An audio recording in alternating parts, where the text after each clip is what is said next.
Palasyo de Malacañang or Malacañang Palace, ang original na gusali nito ay itinayo noong 1750 bilang bahay pahingahan sa tabing ilog Pasig ni Don Luis Roca, at ibininta naman niya ito sa mga Kastila or sa estado ng Espanya para gawing tirahan ng gobernador general ng Espanya dito sa Pilipinas. At sa panahon naman ng pananakop ng mga Amerikano, ito ay ginawa nilang opisyal na tirahan ng gobernador general ng Estados Unidos dito sa Pilipinas. At ang unang tumira dito ay si Gobernador General Wesley Merritt. So kadalasan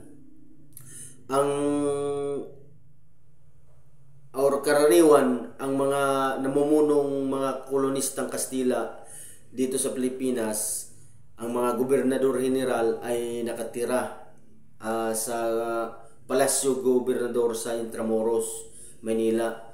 Ngunit ang Palasyo Gobernador sa Maynila ay nawasak ng lindol at nabili at binili nila itong Malacañang Palace, at ito na ang kanilang opisyal na tirahan sa mga panahon na iyon.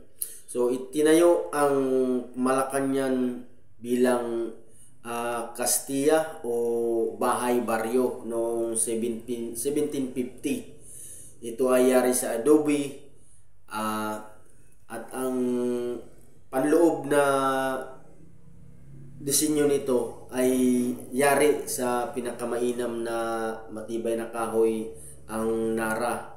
So ito ay napaloob sa 16 na ektaryang lupain na pagmamay-ari ni Don Antonio B. Roca. At kalauna naman ay ibininta niya ito kay Coronel Jose Miguel Pormito noong 1802.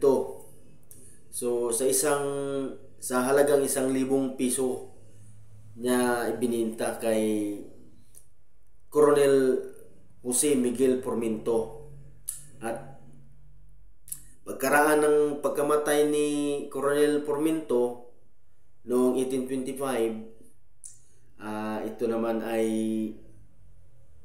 bininta din at kinuha at binili ng mga Kastila para gawin nilang opisyal na tirahan ng gobernador general ng Espanya dito sa ating bansa.